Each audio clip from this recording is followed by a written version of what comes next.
Well, smack me senseless and color me pink. This is so beautiful.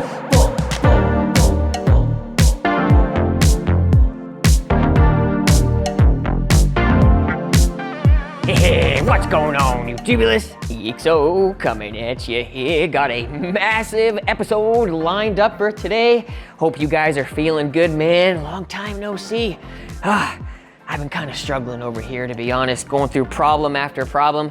We'll get into all that jazz, but we're all here for the big bass build, right? So let's get right into it. Last time we left off right in the middle of all sorts of busy work, customizing lights, running wires, filling, sanding, smoothing out the enclosure. The big question at the end was, well, what's next? The batteries or the amplifiers? You guys had some good suggestions, but after weighing the pros and cons, there's really only one way to go about it. Because of the careful nature of putting together a lithium bank, having the most amount of free and open space to work in is definitely a must. And since the amps will be pre-wired, if they did go in first, the dang zero gauge would dangle all over the place. Frickin' 72 runs smacking me right in the head. So I knew what needed to happen, just kept running into 1,000 catch-22s. Take the hidden wire cover, for example. We already had it securely attached in our previous vid, prepped and ready for all the 4-gauge wires to run through it. There's 24 lines total, all labeled with the corresponding subs, and this stuff is top notch too. Love the full tilt. But no matter how hard I tried, once more than one line was inside, the opening at the amps got too small to guide the radius up. Think I got maybe 4 lines into it when I realized that. Plus, the thicker it got, the harder it was to run the next row. That meant taking her down yet again, working backwards to go forwards, how befitting. The goal this time was to route the wires behind the cover before doing any attaching. This meant I could carefully group the positives and negatives together and guide them down nice and neatly for each row.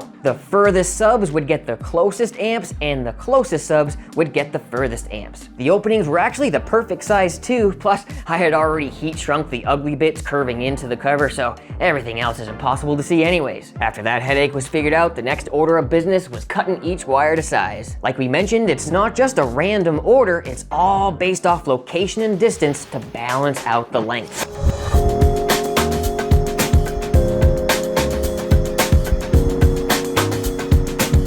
Once all the wires were cut to their specific spots, I was so excited for this next step, man. Nope, more problems there too, dang it. Went to go use my fancy Tech Flex to decorate my wires, and lo and behold, this stuff is way different than I'm used to. Here's some identically sized sleeving, okay? Stuff I've had here for years, and of course this cool looking green that was really expensive. Now the stuff that I'm accustomed to, you can see how it slides right over the wire, no problem, looks mint. But then I try this new stuff that I just bought. What the heck, this has never happened before. And look at that. It doesn't even come close to expanding enough. What the frig? I guess that's what I get for getting the high conceal, dang it. What a bummer. I guess not all sizes are created equally. So instead of waiting 2 more weeks for a special order again, I'm running these wires bare bottom naked, baby. I do not care about being spotless anymore. I just want to be done. That's another reason why I had to bust through this next part solo. I almost smashed it completely.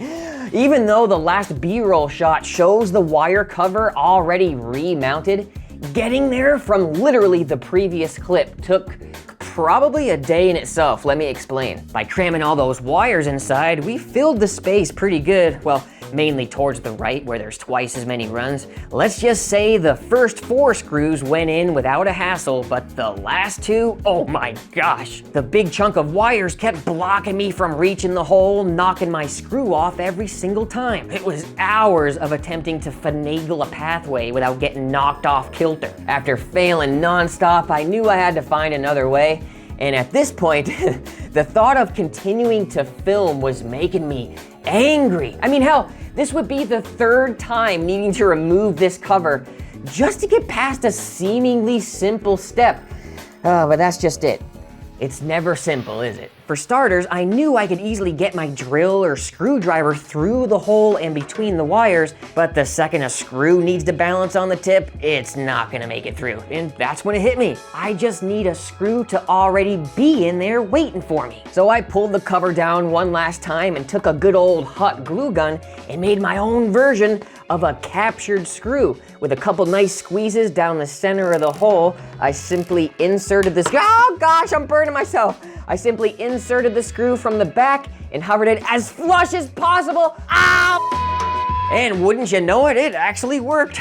Those last 2 screws can screw themselves. Yeah, it may have taken me a while, but at least it's better than what was going through my head behind the scenes. Whew, with yet another problem fixed, sure, we're back in action, but deep down feels like breaking even with all the backtracking. So much extra work for the wires. The challenge now was to keep them there. Tossed up between a few different methods going up the wall, like waiting to use the amplifier feet as a place to zip tie, and realized how crucial the pre-wiring is and scrapped that. Even thought about using some screw mount zip ties, but never really liked how they sit off to the side after you crank them down. So after some brainstorming, I just used some wire clamps and slid my zip ties through there. That way the band can go horizontally and the wires can block it entirely.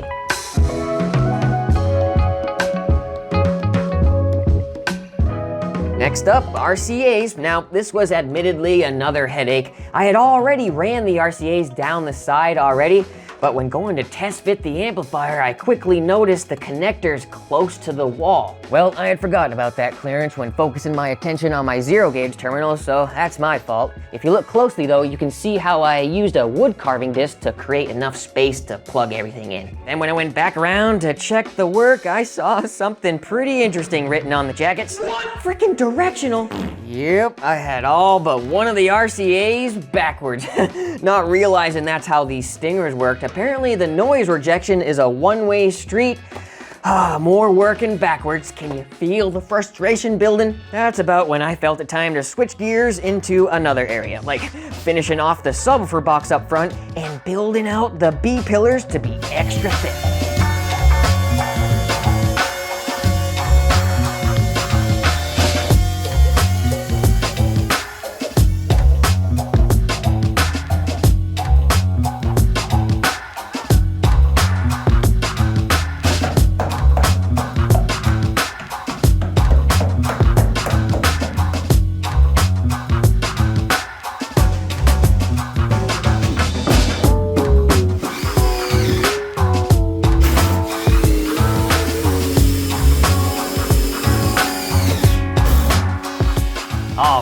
Here's the fun stuff. While I continued building out the B pillars, figured I might as well start reinforcing the roof as well. The box itself will incorporate into it. That means a full wood roof is really the way to go. No sense using deadener in this case. In fact, it's probably best that we don't, because you're only as strong as your weakest bond, and deadener as a middleman can only muddy the waters.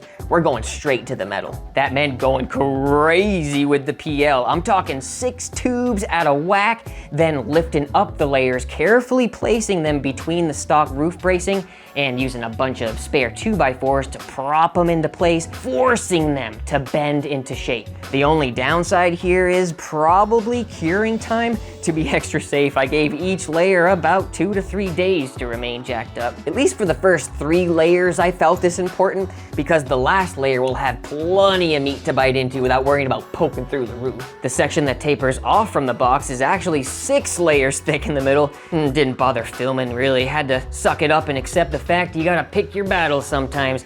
This was very challenging for me and took a lot of time at 100% effort. I'll be honest, it took weeks of tedious busy work and body work, and you know me, that's my Achilles heel. I detest that stuff. Had no desire to share my sullen state with anybody. But like most difficult things, the outcome outweighs it all.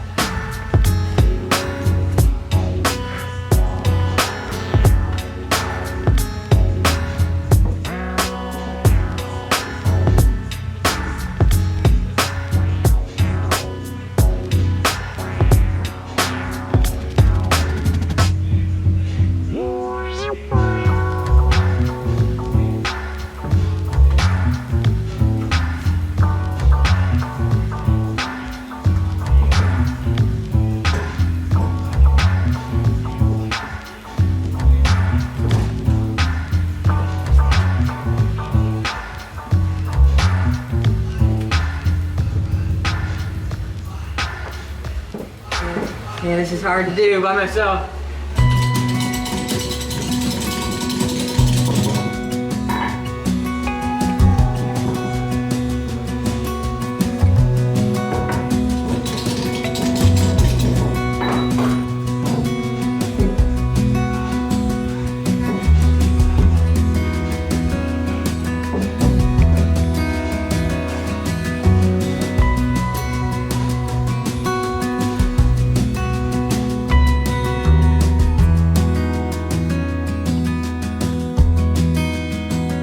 All right, so here's where things really start to kick off, and I just rifled through more steps. The last bit of RCA wires got ran, a dozen remote wires, and if you look down in the corner, there was actually a perfect spot for some fuses, balancer, and a terminal strip, but we'll get there. At that point, I knew I needed to bust open all the amplifiers and retrieve the little baggies inside. They contain all the sensor wires for extended power and protect indicators, but holy smokes does it add more work. There's 4 wires per connector. That means 48 additional runs needed to be ran to each amp. Fast forward a crap load of soldering, heat shrinking, and most importantly, labeling. Oh my gosh, routing that many wires to their locations was an absolute nightmare. You remember how the wire cover just several steps ago was giving us trouble? Well, now we gotta fit somehow 48 plus 12, 60 more runs additionally through the damn thing. Every single one of those freaking wires is hidden, and it's hidden inside this tube. It was a nightmare. So difficult, but it all comes out right here on this side. Let me show you.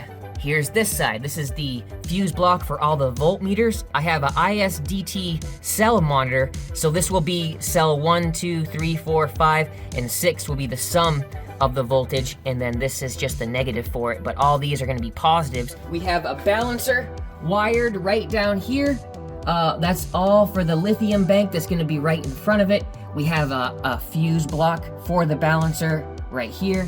I even added a switch inside this metal bracket, which is looking real snazzy. Check that out, you guys. And then just behind this, we have the LEDs, which are tied into these ones right here, but since there was no availability, I went right here for the bus bar LED system. I also have all the wires ran for temperature meters, output meters, additional voltmeters for demoing. All of that comes plumbing through on both sides of the vehicle. I know it looks kind of crazy, but there's just some of the wires for the LED, and this side looks even kind of crazier, but don't worry, I have some of it labeled. All these wires. Check out all those 48 freaking wires. It's kind of all dusty and doesn't look the best right now, but it will. So I went to go start building the battery bank. Get this, right? I am right in the middle of getting the initial bars set, and I realized that, oh boy, this isn't gonna work. So since I had to orient the bars flipped inward, which is a change in plans, I'll admit, it wasn't accommodating for the thickness right there. Everything would kind of become interfered with the nuts, the thickness of this bar. It just wouldn't work, especially since there'd be a nut right here that would prop it up even more. So we had to figure out a way to lift that up with a spacer. In a perfect world, the bus bar itself would have that thickness built into it, but since this was buku bucks to get those things machined from the get-go, we did little individual spacers. Check this out, and it did fantastic. These right here will save the day. It's the same size as the post, and it will give us the clearance that we need to plug in all of our zero gauge. This will thread right onto the post, so perfectly machined. Look at that, smooth sailing, the exact distance that we need.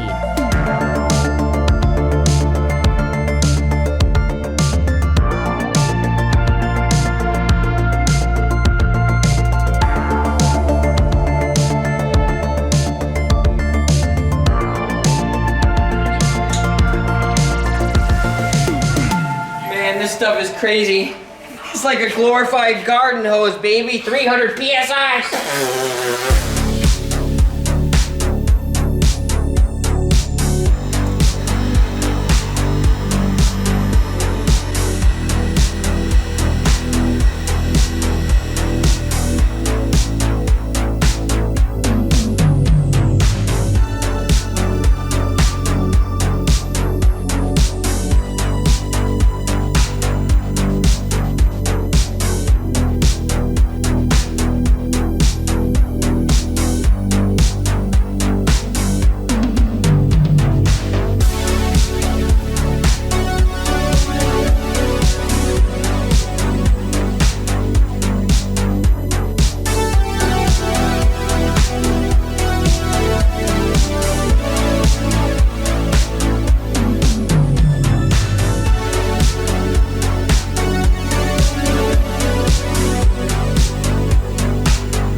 I'm wicked excited.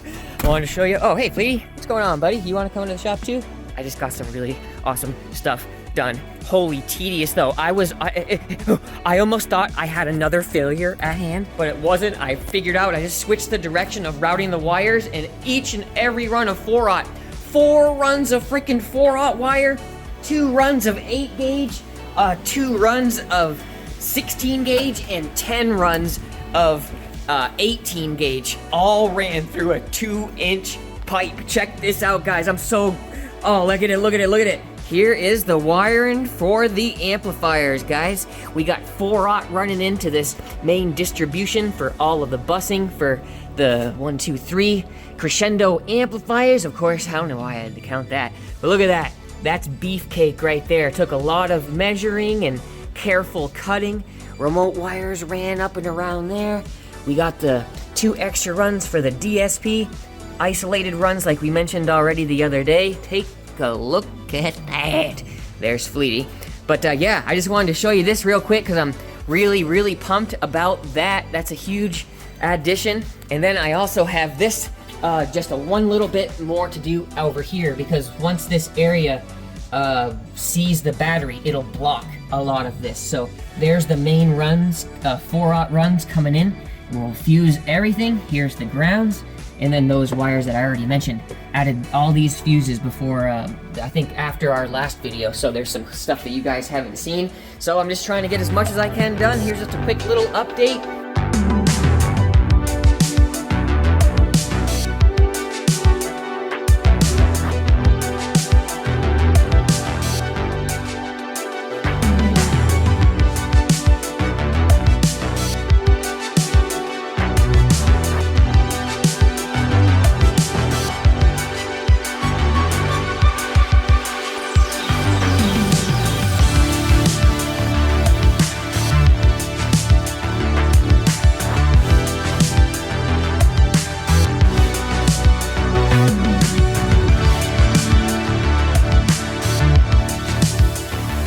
Now for this next part, it's all about attaching the cells in series. Had a huge time lapse of the first row, but not sure where that went. To make matters easy, I just attach the cells row by row, then tighten them down with my fancy torque wrench. These studs are notoriously particular. 5 foot-pounds is all it takes. Don't want to damage them. Once they were properly tight, just flip them right into place so I could start on the next row in front of it. Any dissimilar metals got a generous coating of no-locks antioxidant, even the studs where the 6061 meets.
God, dude, my back.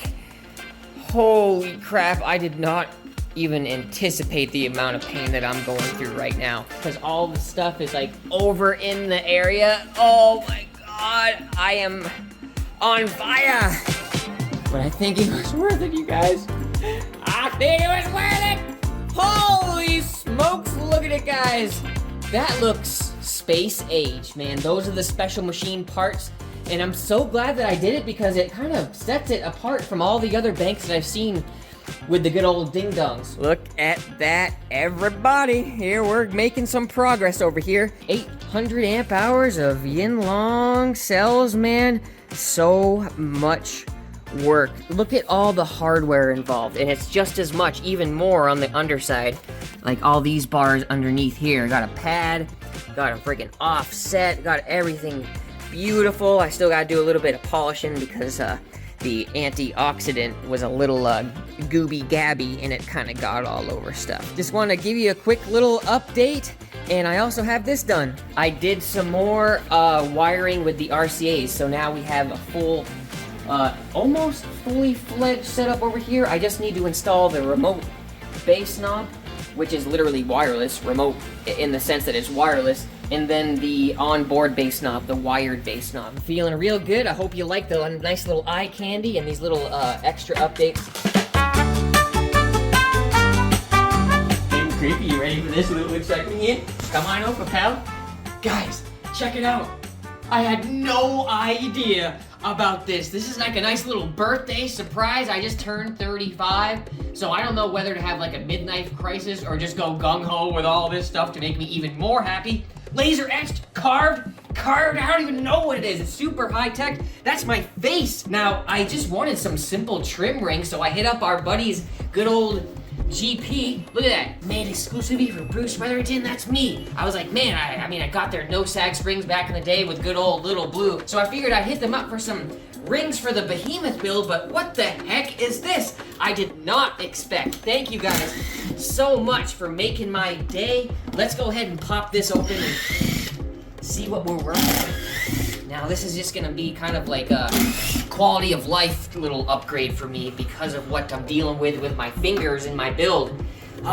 Because I have my subwoofers flush mounted on my baffle, getting my fingers underneath is really gonna be a pain, and I wanna be able to take them in and out all the time. So these right here will help with that little bit to help get some grip underneath them to rise them up off the surface. So there's 12 of them in here, but a glorified case at that. Let me turn it over one more time and pull these out, because who wouldn't want to look at my beautiful mug one more time on some wood? Look at that. Thank you guys so much. EXOcontralto. It feels so cool. That is awesome. This picture was taken at the Showtime show with Parker. What are the chances? All right, guys. So Tyler, thank you so much. GP, this is going to be great for me. Definitely going to improve the quality of life with that one.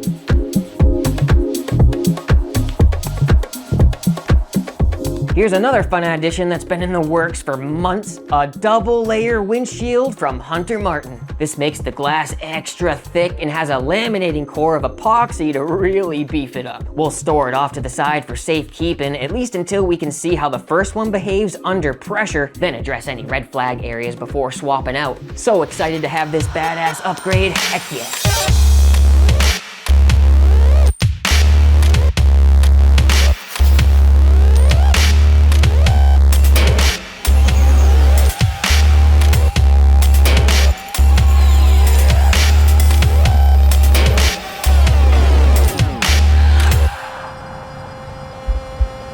So here we are at Showtime. Let's see if we can bother Remy enough to get us something good and cooking. Oh, looks like I'm interrupting something over here. What do we got? Looks like we got some new batteries in here. Sean Mayo doing some narration. Look at that bad boy. I probably just ruined a video over there, but what's going on, my man? We're looking to get some action under the hood today, but I think I need some help. Got the dimensions right here. Figured maybe you could help me run some numbers on them fancy new super banks we got on sale. Let me pull something up real quick. I'm pretty sure I know exactly what size works. 12 inches in length, is high. We're at 8.3, 8 inches wide. Yeah. 27, group 27 is what you need. So this guy is 1,000 farad, up to 8,000 watts on its own, but I mean, it'll be perfect in pairing with your bank and not leaving just like an empty space under the hood, you know? I mean, you gotta have something. That's why I came here. You gotta have something that's actually gonna do some sort of benefit for your build. So Super Bank's perfect.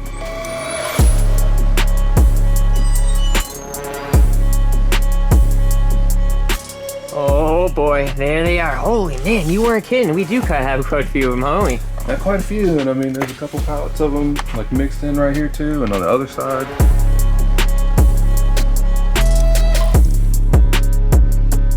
Busting out like a thief in the night, man. Look at that, brand spanking new. It's crazy how lightweight it is too. For how much of a benefit I'm getting out of it, it almost feels wrong, man. This is great. Remy knows all the right sizes, so I can just go right back home, plop this right in the stock space. No upgrades or anything, no headaches. This is gonna be perfect for our situation. Let's do it.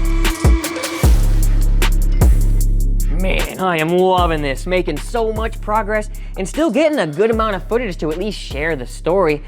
But we've officially reached a crossroads. There may be a couple areas that slip through the cracks, of course, like the double welded seatbelt brackets I fabbed up, and a lot of the boring stuff I despise like bodywork. At the same time all these other steps were taking place, I'd still be popping into the cabin, doing more bit by bit. But like we mentioned when kinda needing to take a break from it, my attitude wasn't the best. My confidence was suffering. And I debated on whether or not to even share this part, but I didn't want to make it seem like it came easy to me because it didn't. So I'd rather be honest deep down instead of brushing it off like it wasn't difficult for me.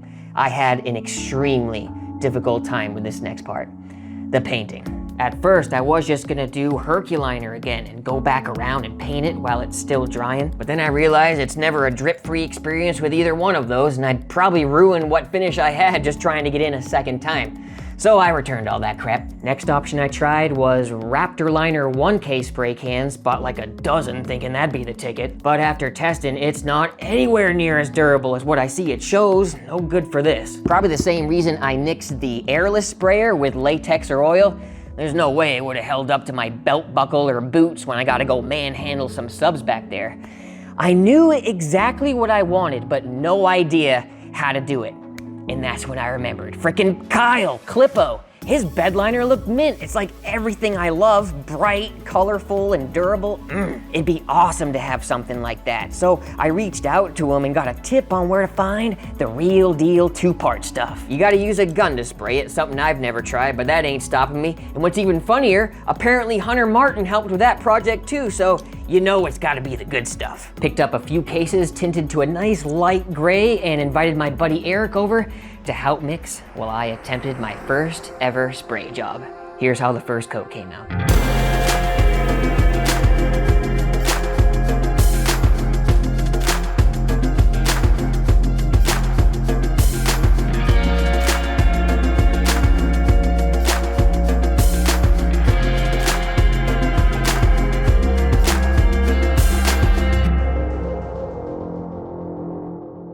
All right, so here I am. I'm in the wall. I don't know what my thoughts are right now because at first when I got this done, you wouldn't believe how happy I was. I was jumping for joy. I was over the moon. Eric was here. He helped me. I was so happy. But you know what? Completely ruined it, and it is so revealing to me, and I can't believe I can let that affect me, was thinking of what other people would think about it. I was thinking what they would say bad about it. And that started eating me up inside because I was wondering how they would mention that or how they talk about it online and how that would be viewed if they would say I rushed it or I didn't do a good job even, when really I was trying so hard and I was so proud of what I had done. And then just moments after, I'm so jaded by the fact of thinking of what someone could say bad about it. How unfortunate. And I kind of had to say, let's go out. I want to go out and talk about this. So that's what this is. I just want to talk about it because I love it, dude. It looks great. And even though if you were to kind of look back in here, look how small of an area I had to deal with. I would have fallen through the paper holes, balancing on these tiny things, spraying like this far away when it's supposed to be like 2 feet, maybe giving it a little hazy look. I had to catch myself because that once great first impression of getting this done, which was so amazing. I'm starting to feel that again, that same feeling of just getting it done was monumental in itself. So to have the little minutia of maybe a little bit of haze from the spray to get me down pisses me right off, and I sometimes am telling right now am telling myself, don't let it. I'm not gonna let it. This really is beautiful. It really is something that I'm so proud of, and maybe all you guys on there think the same thing. And you know how sometimes with your own personal projects, you see the mistakes and others rarely can? Maybe I'm kicking myself in the butt right now with the same situation where others would be like, huh, I never would have noticed that if you didn't mention it. Hopefully so, but either way, I'm covering my bases for all those, let's just call them what they are. Those a-holes who would try to take this joy away from me, because this is absolute joy, and maybe I can help you guys with a similar complex like that if you ever find yourself in a similar situation with your abilities. Own it. Own it. Own who you are. Own what you've done, and if anyone tries to take the piss out of you, give it right back and be proud of it. You know what I'm saying? And that's what I'm gonna try to do. I'm 35 now. It's about time I get a little bit of thicker skin. I'm a sensitive guy, but I think it's time to get a little bit of thicker skin. It's always good to have those sensitivities as far as being aware of yourself, but when you let it get the best of yourself, that's when there's a little bit of change that needs to take place. I needed to get this off my chest. I don't know where the frig this is gonna fit into a video. I'm trying to make this whole a big story. There's been a lot of work, guys, but this is the capper on it. I hope you like it. I think I need to go back inside and take a breather. Thank you so much for being here for me, Elise. Of course. I love you too.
Smack me senseless and color me pink.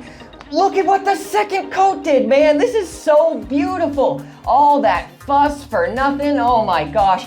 I am so pumped. With a solid second spray, you can't even tell that I was struggling for life.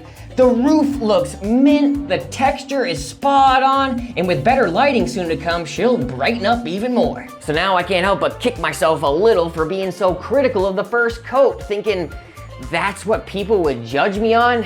I know it sounds kind of stupid, but probably even more. I was afraid that the end result wouldn't reflect how hard I was trying. And even though I hate to admit it, I let my fears get the best of me there for a second, feeling this imaginary embarrassment from my brain making up all these scenarios of people not liking it. What is wrong with me? Guess that's just life sometimes. We can't always control it, so we might as well roll with it. Sure, I could re-edit the episode to breeze past the paint without showing my stress or struggle, but at the end of the day, what good is that gonna do? It may save me from looking silly, but by sharing the rawness, it could just help someone else who may be afraid to share their work. We're only human after all.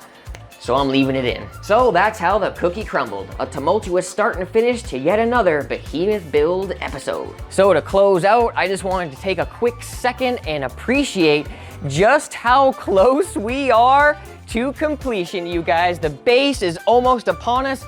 I can smell it. Can't thank those enough, all our awesome supporters and motivators for really pushing me over and always keeping me going. I know it's kind of human nature to see the bad and dwell on it, but I'll tell you this right now. Us diehards, me and you, our only goal in life is staying loud and staying proud. So until the next video, this is EXO signing out. I will talk to you then, everybody.